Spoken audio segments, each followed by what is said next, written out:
Dear students, तो आज हम डिस्कस करने जा रहे हैं कि नॉन बेंजीनॉइड कंपाउंड्स कुछ हैं हमारे, उनमें हम कैसे एरोमेटिसिटी को बता सकते हैं। और कौन से नॉन बेंजीनॉइड कंपाउंड होंगे? वो पॉलीसाइक्लिक नॉन बेंजीनॉइड कंपाउंड्स होंगे। तो क्रेग्स रूल एक रूल होता है, उसकी हेल्प से हम नॉन बेंजीनॉइड एरोमेटिक कंपाउंड जो कि पॉलीसाइक्लिक हैं उनकी एरोमेटिसिटी के बारे में बता सकते हैं। अब ये नॉन बेंजीनॉइड कंपाउंड से क्या मतलब है? तो a non benzenoid aromatic compound is defined as that compound which does not have a benzene ring but exhibits aromatic character. देखिए, अभी तक हम जो पढ़ते आए, जितना भी हमने अभी पढ़ा कि बेंजीन रिंग है, और बेंजीन क्योंकि अपने आप में एरोमेटिक है, तो जिन भी कंपाउंड्स में बेंजीन होगी वो कंपाउंड्स हमारे बेंजीनॉइड एरोमेटिक कंपाउंड्स कहलाते हैं। लेकिन कुछ कंपाउंड्स ऐसे भी होते हैं जिनमें बेंजीन रिंग प्रेजेंट नहीं होती, लेकिन उसके बावजूद भी वो एरोमेटिक कैरेक्टर शो करते हैं। तो यहाँ पर नॉन बेंजीनॉइड एरोमेटिक कंपाउंड से मतलब है ऐसे कंपाउंड्स जिनमें बेंजीन रिंग प्रेजेंट ना हो लेकिन वो एरोमेटिक कैरेक्टर शो करते हैं। ठीक है, तो aromaticity of non benzenoid compounds can be known by Huckel's rule and Craig's rule. तो नॉन बेंजीनॉइड कंपाउंड्स की एरोमेटिसिटी को दोनों ही रूल्स बता सकते हैं, हकल्स रूल भी बता सकता है और क्रेग्स रूल भी बता सकता है। हमने जैसे नॉन बेंजीनॉइड, हमने हेट्रोसाइक्लिक कंपाउंड्स के बारे में बात की थी, कुछ आयंस भी देखे थे हमने इस टाइप के। तो वो हकल्स रूल और क्रेग्स रूल दोनों ही नॉन बेंजीनॉइड कंपाउंड्स के बारे में या उनकी एरोमेटिसिटी के बारे में बता सकते हैं। लेकिन प्रॉब्लम क्या होती है कि Huckel's rule is applicable only to monocyclic system. Huckel rule जो है सिर्फ मोनोसाइक्लिक सिस्टम में, मतलब ऐसे कंपाउंड जिसमें सिर्फ एक ही रिंग बन के आ रही है। जैसे हमारी बेंजीन रिंग है, ठीक है, ये हो गया हमारी बेंजीन रिंग, तो ये मोनोसाइक्लिक कहेंगे हम इसको। ठीक है, या हमने यहाँ पर ये बना दिया पायरॉल, तो ये भी एक मोनोसाइक्लिक रिंग है। तो ये एक बेंजीनॉइड कंपाउंड हो गया क्योंकि ये तो बेंजीन है ही खैर अपने आप में। और ये हमारा नॉन बेंजीनॉइड कंपाउंड हो गया। तो नॉन बेंजीनॉइड जिसमें बेंजीन रिंग प्रेजेंट नहीं है, तो कहीं पर, लेकिन ये दोनों के दोनों ही अपने आप में मोनोसाइक्लिक हैं। तो अगर हमें इनकी एरोमेटिसिटी निकालनी है तो हम हकल्स रूल की हेल्प से निकाल सकते हैं। लेकिन बात तब आएगी जब कंपाउंड हमारे मोर देन वन साइकिल उनमें प्रेजेंट होगा, यानी मोर देन वन रिंग उसमें प्रेजेंट होगी, तो वो कंपाउंड्स हो जाएंगे हमारे पॉलीसाइक्लिक। ठीक है, अभी हम उनके भी एग्जाम्पल्स देखेंगे। तो हकल्स रूल सिर्फ मोनोसाइक्लिक सिस्टम पर एप्लीकेबल था, it can't be applicable in polycyclic non benzenoid system. तो वो नॉन बेंजीनॉइड सिस्टम जो पॉलीसाइक्लिक है उन पर हम हकल्स रूल को अप्लाई नहीं कर पाते। तो इसके लिए क्रेग्स रूल आया। तो Craig's rule is applied only to those polycyclic non benzenoid compound in which at least two center lie on a symmetry axis that converts one calculate type structure to another। अब ये क्रेग्स rule के लिए condition होती है कि वो सिर्फ polycyclic non benzenoid compounds पर अप्लाई होता है। और कौन से पॉलीसाइक्लिक नॉन बेंजीनॉइड? जो प्लानर भी होंगे, और साइक्लिक तो है ही क्योंकि साइक्लिक वर्ड तो इसमें आ गया, जो प्लानर भी होंगी और जिसमें कंजुगेशन भी होगा। वही जो एरोमेटिसिटी की हम रूल लेके चल रहे हैं वो सब होगा इसमें, कि साइक्लिक भी होगा, प्लानर भी होगा, कॉन्जुगेशन भी होगा। लेकिन साइक्लिक जो है वो बस पॉलीसाइक्लिक कंपाउंड होगा और नॉन बेंजीनॉइड होगा। अगर बेंजीनॉइड हुआ तो हम क्रेग्स रूल को अप्लाई नहीं करेंगे। तो बेंजीन रिंग कोई प्रेजेंट नहीं होनी चाहिए। और फिर क्या कंडीशन लगी कि जिसमें कम से कम ऐसे दो सेंटर हों सिमेट्री एक्सिस पर जो कि एक कैलकुलेट स्ट्रक्चर को दूसरे कैलकुलेट स्ट्रक्चर में चेंज कर सके। ये भी हम अभी डिस्कस करेंगे। इसको शॉर्ट में हम ऐसा कह सकते हैं कि ऐसे कंपाउंड्स जिनमें C2 एक्सिस ऑफ सिमेट्री होगी। और कैसी C2 एक्सिस ऑफ सिमेट्री? जो कम से कम which must passes through at least two carbon atoms, जो दो कार्बन एटम से पास होनी चाहिए। अब ये C2 सिमेट्री क्या है? देखिए, C2 सिमेट्री को मैंने बहुत अच्छे से ग्रुप थ्योरी वाले वीडियो में बहुत अच्छे से समझाया हुआ है। C2 सिमेट्री का मतलब होता है कि कंपाउंड को अगर हम 180 डिग्री पर रोटेट करें, जिस भी कंपाउंड में हम C2 सिमेट्री देख रहे हैं उसको अगर हम 180 डिग्री पर रोटेट करें तो हमें सिमिलर स्ट्रक्चर मिले। जैसे अगर हम बेंजीन का ही एग्जाम्पल ले लें, देखिए ये बेंजीन है, ठीक है। अब सपोज मैंने यहाँ पर ये C2 एक्सिस, मैंने हम एक इमेजिनरी लाइन को इमेजिन करना होता है, मतलब एक लाइन को इमेजिन करना होता है, और जिस लाइन को हम इमेजिन करते हैं उसे हम इमेजिनरी लाइन बोल दे रहे हैं, और इसी इमेजिनरी लाइन को हम एक्सिस मान ले रहे हैं। ठीक है, तो अगर ये एक्सिस मैंने यहाँ पर डाल दी, मतलब C2 एक्सिस क्या, एक एक्सिस डाली, और इस एक्सिस के अराउंड मैं बेंजीन को घुमाऊँ। तो माने एक्सिस है मेरी ऐसी, इस तरह से है, बिल्कुल पेपर के प्लेन में है, और मैं इस बेंजीन रिंग को इस तरह से घुमा दे रही हूँ। तो अगर मैं इसको इस तरीके से घुमा दूंगी तो हमें सेम ही तो स्ट्रक्चर मिलेगा। और अगर मैं बॉन्ड के कंसर्न में बात करूं, बॉन्ड तो खैर हमें वहाँ नहीं दिखाई दे रहे हैं, लेकिन अगर मैं बात करूं तो मैं इसको ऐसे घुमाऊंगी तो ये वाला बॉन्ड हमें फिर यहाँ दिखाई देगा, ये बॉन्ड हमें यहाँ दिखाई देगा, और ये बॉन्ड हमें यहाँ दिखाई देगा। एक बार के लिए आप ऐसा मान सकते हैं कि अगर मैं इसको ऐसे रोटेट कर रही हूँ तो, हालांकि बॉन्ड का इससे कोई मतलब नहीं है C2 एक्सिस से, बस कंपाउंड में हमें देखना होता है कि कंपाउंड को जब हम रोटेट कर रहे हैं और 180 डिग्री पर, तो देखिए 180 डिग्री सिर्फ इतना ही तो हो जाएगा। जैसे सपोज अगर ये वाला पेन जो आपके सामने रखा हुआ है, अगर मैं इसे 180 डिग्री पर रोटेट करूंगी, तो 180 डिग्री पर रोटेट करने का मतलब क्या हुआ कि अगर मैंने एक्सिस ये वाली मानी है, C2 एक्सिस मैंने ये मान ली है, तो मैं इसके अराउंड घुमाऊंगी ऐसे, ये जो एक्सिस है इसके अराउंड, तो मैंने इसको घुमा के ऐसे घुमा दिया। तो पहले तो ये जो निब थी वो हमें यहाँ दिखाई दे रही थी, जब हमने 180 घुमाया तो यहाँ दिखाई दी, यानी हमें एक डिफरेंट स्ट्रक्चर मिला। तो हम ये कह देंगे कि भाई इसमें ये वाली C2 तो प्रेजेंट नहीं है, ठीक है।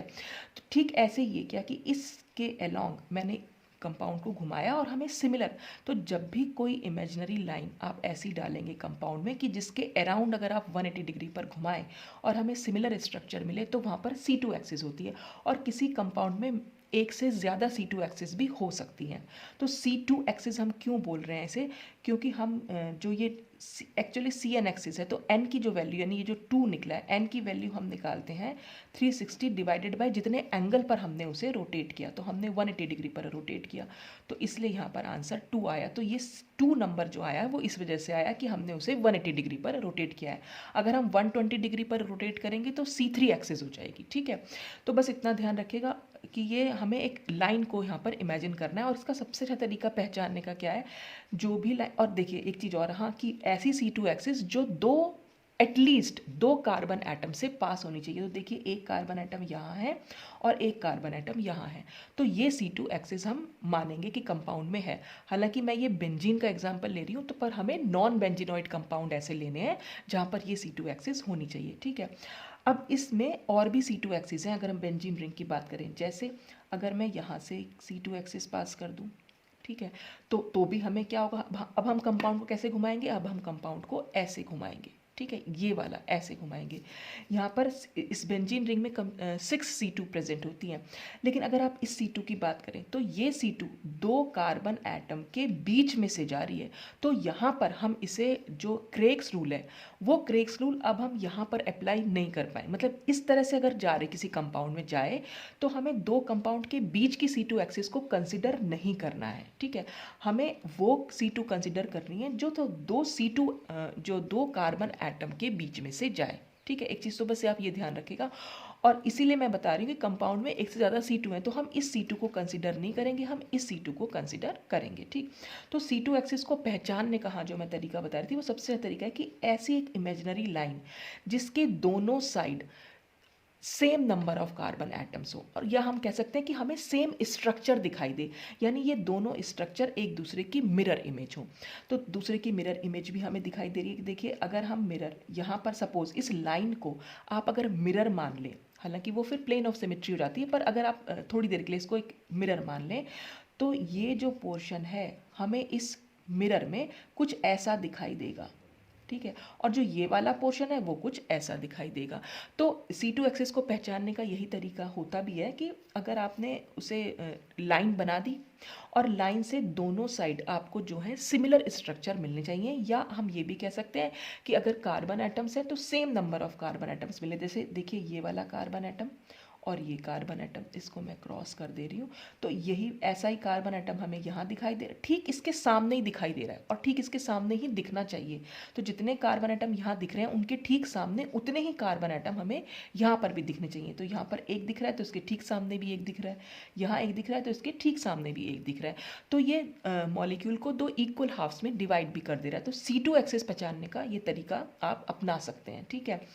तो C2 एक्सिस बस आपको ध्यान रखना है कि हमें क्रेग्स रूल ऐसे नॉन बेंजीनॉइड पॉलीसाइक्लिक कंपाउंड पर अप्लाई करना है जिसमें C2 एक्सिस तो हो, लेकिन वो C2 एक्सिस एटलीस्ट दो कार्बन एटम से पास होनी चाहिए। दो से ज़्यादा से भी हो सकती है लेकिन दो से कम नहीं हो। जैसे यहाँ पर थी, यहाँ पर कोई कार्बन एटम से पास नहीं हो रही थी, कार्बन एटम के बीच में से पास हो रही थी, ठीक है। तो यही चीज़ इसमें यहाँ पर बताई गई है। अच्छा, ये जो था ना, इसमें ये जो लाइन है, इस लाइन का क्या मतलब है कि in which at least two centres lie on a symmetry axis. तो यहाँ पर दो सेंटर्स सिमेट्री एक्सिस, जो सिमेट्री एक्सिस क्या है हमारी C2, तो ये दो सेंटर्स जो हैं इस सिमेट्री पर प्रेजेंट हैं। तो वही मैं बता रही थी, इसका मतलब यही है कि हमें ऐसी C2 देखनी है जो कि दो कार्बन एटम से पास होती हुई जानी चाहिए। और lie on a symmetry axis that converts one Kekule type structure to another. तो ये एक कैकुले स्ट्रक्चर था, ये हम कह सकते हैं कि ये एक कैकुले टाइप स्ट्रक्चर था, और ये हमारा दूसरा कैकुले टाइप स्ट्रक्चर हो गया, ठीक है। तो ऐसी C2 हमें ढूंढनी है जिसमें कि दो सेंटर्स इस सिमेट्री एक्सिस पर प्रेजेंट हैं, और उस लाइन के अराउंड जब हम इसको रोटेट करेंगे कंपाउंड को, तो एक कैकुले स्ट्रक्चर दूसरे कैकुले स्ट्रक्चर में कन्वर्ट हो जाना चाहिए, ठीक है। तो इस लाइन का ये मतलब है। तो आप चाहे तो इसका स्क्रीनशॉट ले सकते हैं।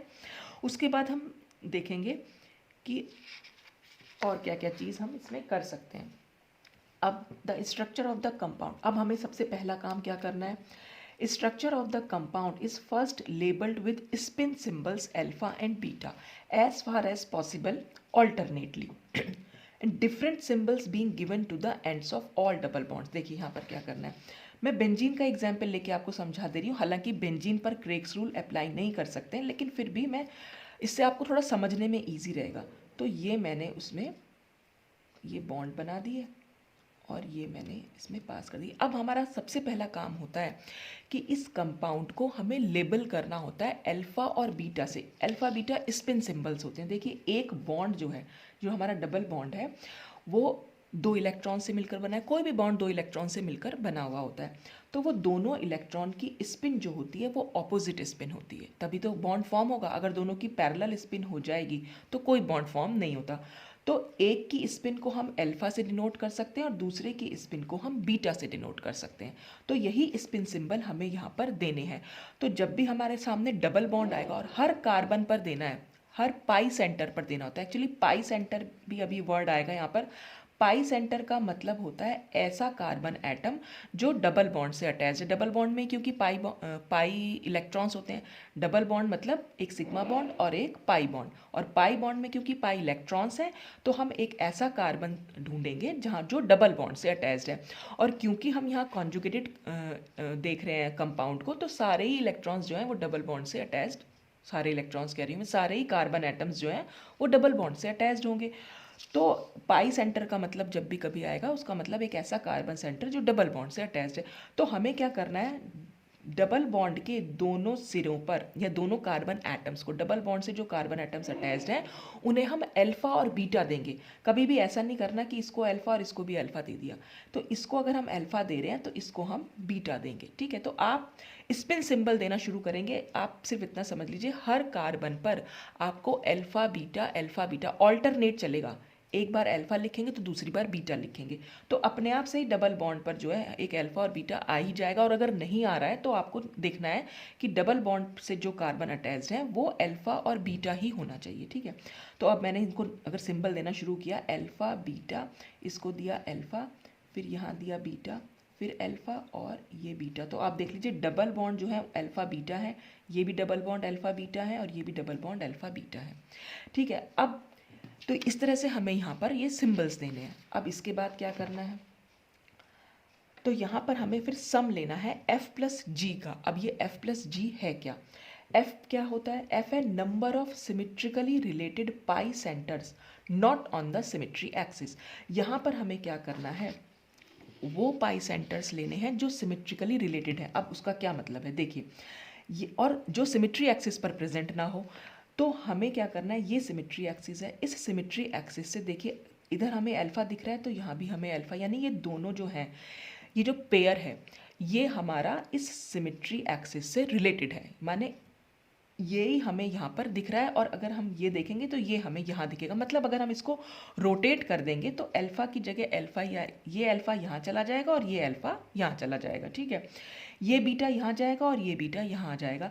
तो ये जो दोनों सेंटर्स हैं ये सिमेट्री एक्सिस से तो रिलेटेड हुए, क्योंकि जब हम इसके अराउंड रोटेशन करा रहे हैं तो ये अल्फ़ा हमें यहाँ दिख रहा है और ये अल्फ़ा हमें यहाँ दिख रहा है। तो हमें ऐसे ही सेंटर्स का नंबर देखना था, और ये हमें पेयर में देखना होता है।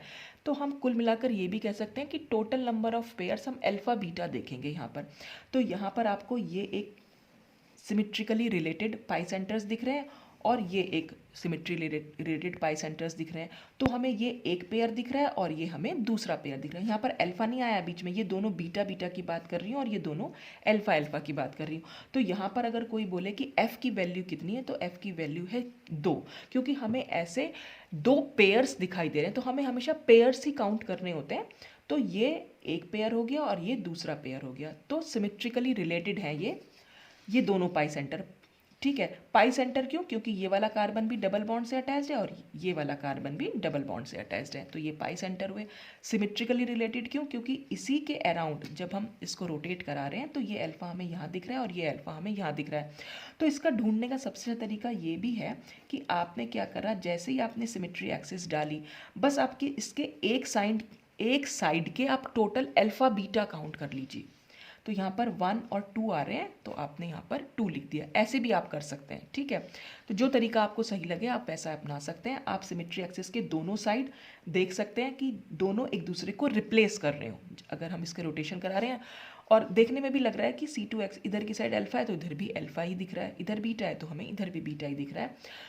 या आप ऐसे भी काउंट कर सकते हैं कि सिमेट्री एक्सिस के एक साइड के अल्फा बीटा काउंट करेंगे, लेकिन वो अल्फा बीटा इस एक्सिस पर वाले नहीं काउंट करने। जैसे अगर हम यहाँ पर नंबरिंग करेंगे तो इसको बीटा देंगे, ये बीटा है तो इसको अल्फा देंगे। तो इस सिमेट्री एक्सिस वाले जो सिमेट्री एक्सिस पर अल्फा बीटा पढ़ रहे हैं उनको हमें काउंट नहीं करना है। बस इतना ध्यान रखिएगा, हमें सिर्फ काउंट करना है जो हमें इस एक्सिस के अलावा हमें अल्फा बीटा दिख रहे हैं एक साइड, ठीक है।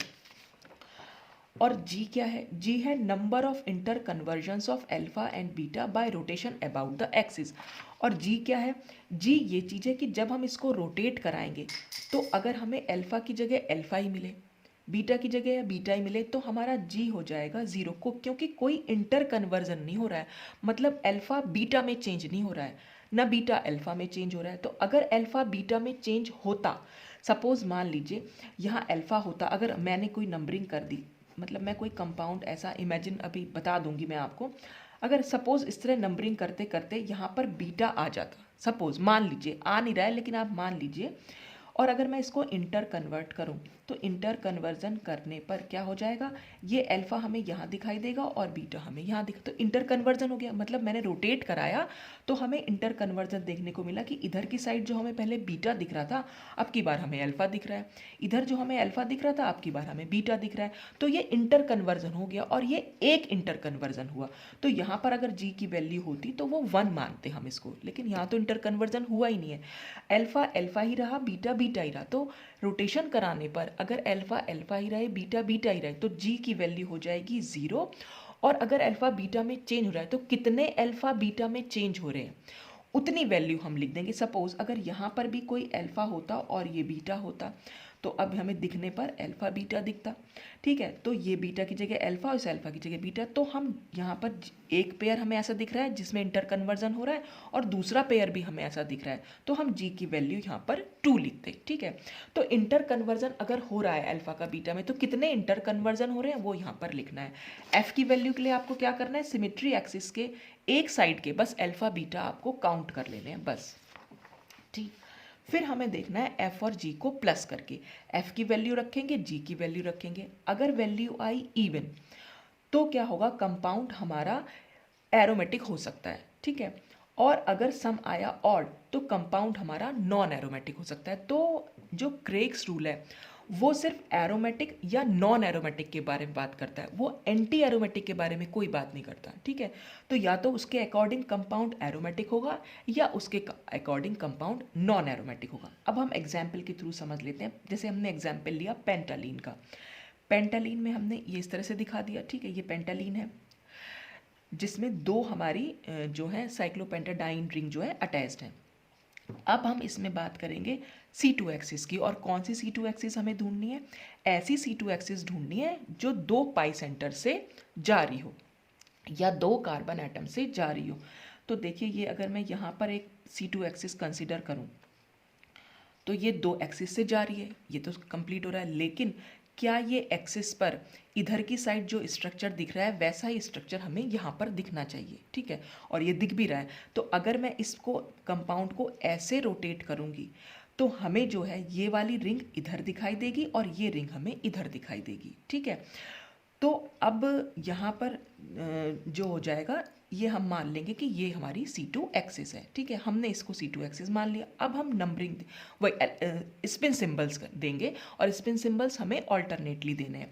तो अगर मैंने यहाँ से शुरू कर लिया, सपोज मैंने यहाँ बीटा से शुरू कर लिया, आप कोई भी कहीं से भी शुरू कर सकते हैं, किसी भी डबल बॉन्ड से या किसी भी कहीं से भी आपका जहाँ से मन करे, किसी को भी अल्फ़ा, पर आपको बस ऑल्टरनेटली देना है। अगर मैंने पहले बीटा दिया तो फिर मैं अल्फ़ा दूंगी, फिर बीटा, फिर अल्फ़ा, फिर बीटा, फिर अल्फ़ा, फिर बीटा, फिर अल्फ़ा, ठीक है, हमने ये दे दिया। अब इसके बाद हमें नंबर ऑफ़ एफ़ काउंट करने हैं कि एफ़ कितने हैं। तो एफ़ यहाँ पर हमें 3 आएगा। कैसे? देखिए, ये जो हमारी C2 एक्सिस है, आपने एक साइड के टोटल अल्फ़ा बीटा काउंट कर लिए, तो एक अल्फ़ा, एक बीटा, फिर अल्फ़ा, और सिमेट्री एक्सिस वाले हमें काउंट नहीं करने हैं। तो एक साइड इसके 3 अल्फ़ा बीटा आ गए, मतलब 2 अल्फ़ा है और एक बीटा है, तो टोटल स्पिन सिंबल्स हमारे 3 आ गए। या आप ऐसे भी देख सकते हैं कि पेयर्स कितने दिखाई देंगे, ये अल्फ़ा हमें यहाँ दिख रहा है, इस एक्सिस में ये अल्फ़ा यहाँ है, तो ऐसा ही एक अल्फ़ा यहाँ पर भी है। ये बीटा है तो इसके ठीक सामने बीटा है, ये अल्फ़ा है तो एक पेयर हमारा ये बन गया, दूसरा पेयर हमारा ये बन गया, और तीसरा पेयर हमारा ये बन गया, जिसमें बीटा इंक्लूडेड नहीं है, ठीक है, ये ध्यान रखिएगा, इसमें बीटा इंक्लूडेड नहीं है। पेयर ढूंढना है तो alpha alpha, beta beta, alpha alpha. तो इसकी वैल्यू 3 आ गई, चाहे तो आप एक साइड काउंट कर लीजिए और चाहे आप पेयर काउंट कर लीजिए, because 3 pairs of pi centres are related by the symmetry axis. तो ये दोनों जो मतलब ये जो पेयर है ये इस सिमेट्री एक्सिस से रिलेटेड हुआ, क्योंकि इसी सिमेट्री एक्सिस के अलोंग हम देख रहे हैं। और जी की वैल्यू के अगर हमने इसको रोटेट कर दिया तो रोटेट करने पर हमें ये अल्फ़ा इधर दिखाई देगा और ये अल्फ़ा यहाँ दिखाई देगा, बीटा हमें यहाँ दिखाई देगा और ये बीटा हमें यहाँ दिखाई देगा, ये अल्फ़ा यहाँ, ये अल्फ़ा यहाँ।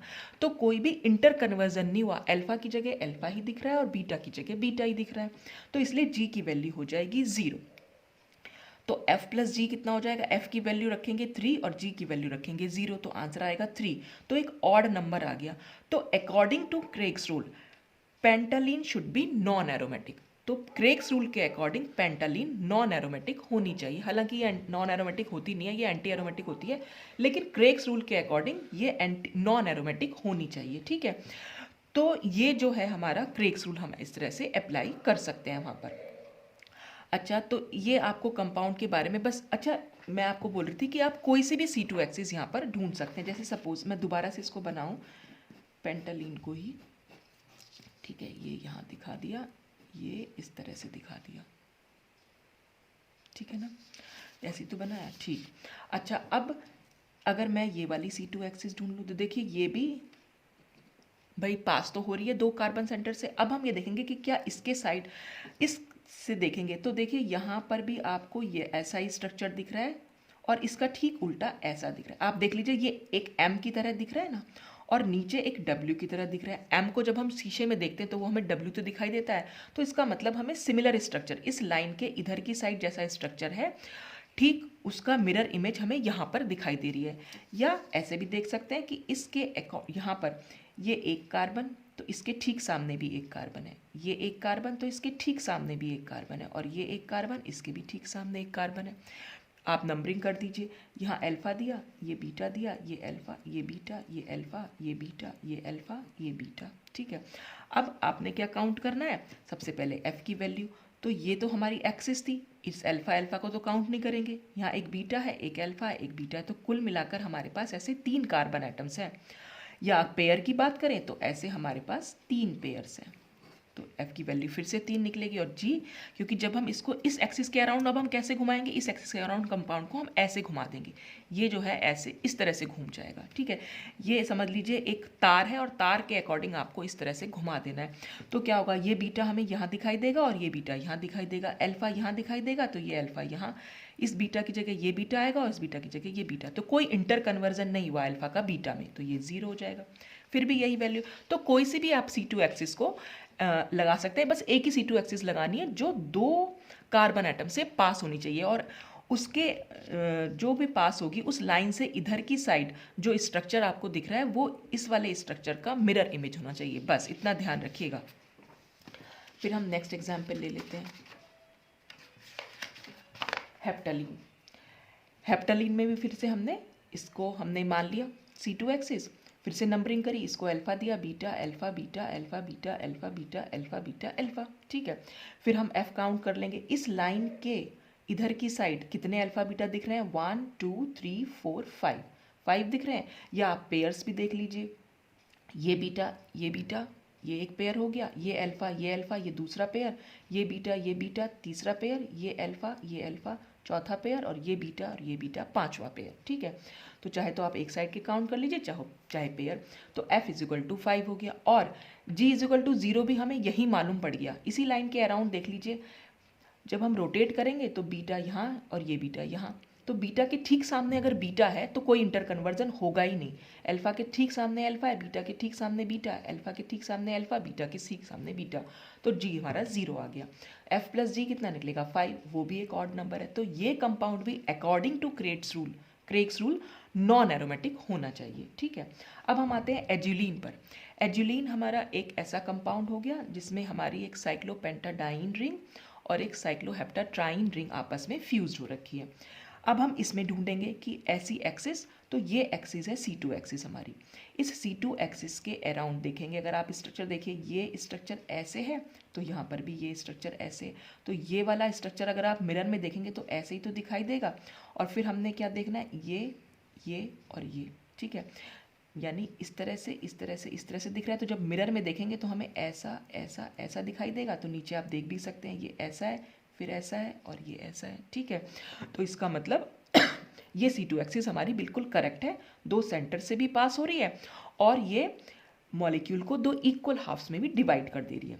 तो बॉन्ड नहीं देखने हैं, बॉन्ड यहाँ ऊपर 2 दिख रहे हैं, नीचे 3 दिख रहे हैं, उससे कोई फर्क नहीं पड़ रहा, बस स्ट्रक्चर आपका सेम होना चाहिए। ठीक, और फिर से हमने स्पिन सिंबल्स दे दिए, alpha beta alpha beta alpha beta alpha beta alpha beta. ठीक, फिर से हम क्या काउंट करेंगे, इस अल्फा बीटा को तो छोड़ देंगे, इसके अराउंड हम देखेंगे कितने सिंबल्स हमें दिख रहे हैं। तो 1 2 3 4 सिंबल्स दिख रहे हैं। पेयर की बात करें तो बीटा बीटा एक पेयर, ये एक पेयर, ये एक पेयर और ये एक पेयर, तो कुल मिलाकर 4 पेयर। और क्योंकि बीटा बीटा ही दिख रहा है, अल्फा अल्फा दिख रहा है, बीटा बीटा दिख रहा है, अल्फा, तो G फिर से हमारा 0 हो जाएगा। अब की बार F + G आ जा रहा है हमारा 4, यानी वो एक इवन नंबर है, और इवन नंबर है तो इसलिए azulene would be expected to be aromatic. और एक्चुअल में ये मिलती भी, एक्सपेरिमेंटली भी हमने देखा कि ये एरोमेटिक ही होती है। तो इस तरह से हम देख सकते हैं कि कंपाउंड के क्रेग्स रूल के अकॉर्डिंग अगर हमें देखना है तो कंपाउंड में बस हमें इस तरह से F + G की वैल्यू देखनी है। ये तो हो गया आपने बुक में कैसे, मतलब कॉपी में जब एग्जाम में आएगा तो कैसे लिखना है क्रेग्स रूल के अकॉर्डिंग। लेकिन एग्जाम में कंपटीशन लेवल में कई बार सिर्फ इतना है कि स्ट्रक्चर दिया हुआ होगा आपके सामने, सिर्फ स्ट्रक्चर देखकर आप कैसे पता लगाएंगे। तो बहुत शॉर्ट ट्रिक इसकी ये है कि आपने सिर्फ number of pi bonds count कर लेने हैं, कितने पाई बॉन्ड्स आपको दिखाई दे रहे हैं। तो अगर आपके नंबर ऑफ पाई बॉन्ड्स हो जाएंगे ऑड तो कंपाउंड हो जाएगा एरोमेटिक, और अगर नंबर ऑफ पाई बॉन्ड्स हो जाएंगे इवन तो कंपाउंड हो जाएगा नॉन एरोमेटिक। बस इतना ध्यान रख लीजिएगा। ठीक है, अब देख भी लेते हैं इसके अकॉर्डिंग। देखिए यहाँ पर हमें कितने पाई बॉन्ड दिख रहे हैं टोटल कंपाउंड में, 1 2 3 4 दिख रहे हैं, इसका मतलब इवन नंबर दिख रहा है। और अगर इवन नंबर दिख रहा है कंपाउंड हमारा नॉन एरोमेटिक है, तो वो नॉन एरोमेटिक आया भी। यहाँ पर अगर हम देखें 1 2 3 4 5 6, ये भी एक इवन नंबर है। इवन नंबर है तो कंपाउंड हमारा आया नॉन एरोमेटिक। यहाँ पर काउंट करें 1 2 3 4 5, अब की बार 5 आया यानी एक ऑड नंबर, कंपाउंड हमारा एरोमेटिक है। तो ये बहुत शॉर्ट ट्रिक है इसकी देखने की। ये तो मैंने आपको इतना लंबे में इसलिए बताया ताकि आप एग्जाम में लिख सकें अगर क्रेग्स रूल आ जाता है। लेकिन अगर हमें सिर्फ ढूंढने के लिए आता है, कंपाउंड दे रखा है और सिर्फ आपको बताना है कि क्रेग्स रूल के अकॉर्डिंग वो कंपाउंड क्या होगा, और क्रेग्स रूल के अकॉर्डिंग हम कब लगाएंगे, जब कंपाउंड हमारा नॉन बेंजीनॉइड होगा। देखिए यहाँ पर किसी भी कंपाउंड में आपको बेंजीन रिंग देखने को नहीं मिली, ना तो यहाँ बेंजीन रिंग है ना यहाँ बेंजीन रिंग। तो जब भी कंपाउंड हमारा नॉन बेंजीनॉइड हो और पॉलीसाइक्लिक हो, ये पॉलीसाइक्लिक है, एक से ज़्यादा, 2 साइकिल्स हैं यानी 2 रिंग्स हैं, यहाँ पर भी 2 रिंग्स थी, इससे पहले कंपाउंड में भी 2 रिंग्स थी, तो ये कंपाउंड हमारे पॉलीसाइक्लिक है, नॉन बेंजीनॉइड है। और इसमें कंडीशन यही है कि C2 एक्सिस होनी चाहिए, और ऐसी C2 एक्सिस हो जो 2 पाई सेंटर से या 2 कार्बन एटम से पास होनी चाहिए, उसके बाद ही आपको क्रेग्स रूल लगाना है। तो पहले अगर ये 2-3 कंडीशंस फुलफिल होंगी तभी आप क्रेग्स रूल लगाएंगे। और क्रेग्स रूल लगाने के लिए बस आपने सिर्फ इतना देखना है, नंबर ऑफ पाई बॉन्ड्स, अगर ऑड है तो एरोमेटिक, इवन है तो नॉन एरोमेटिक। यही हम हकल्स रूल पर भी लगा लेते हैं। हकल्स रूल को भी अगर शॉर्ट में आपको देखना है, जैसे मोनोसाइक्लिक पर लगता है, तो आप बेंजीन रिंग याद रख लीजिए। बेंजीन रिंग में 3 बॉन्ड है, 3 पाई बॉन्ड, और वो भी ऑड है, तो इसलिए बेंजीन जो मतलब इसलिए हम बेंजीन को एरोमेटिक इस ट्रिक के अकॉर्डिंग बोल सकते हैं। ये ट्रिक जो है आपकी दोनों में काम करेगी, हकल्स रूल में भी और उसमें भी। तो बेंजीन रिंग आप ध्यान रखिए, बेंजीन रिंग एरोमेटिक है, सबको ध्यान रहता ही है। तो 3 है उसमें, और 3 का मतलब ऑड है, तो ऑड है तो इसका मतलब एरोमेटिक है। तो यही ट्रिक आपको यहाँ पर भी फॉलो करनी है, और लॉन्ग तरीके से भी मैंने आपको समझा दिया और शॉर्ट ट्रिक भी समझा दी है। तो आज के लिए बस इतना ही। Thanks for watching.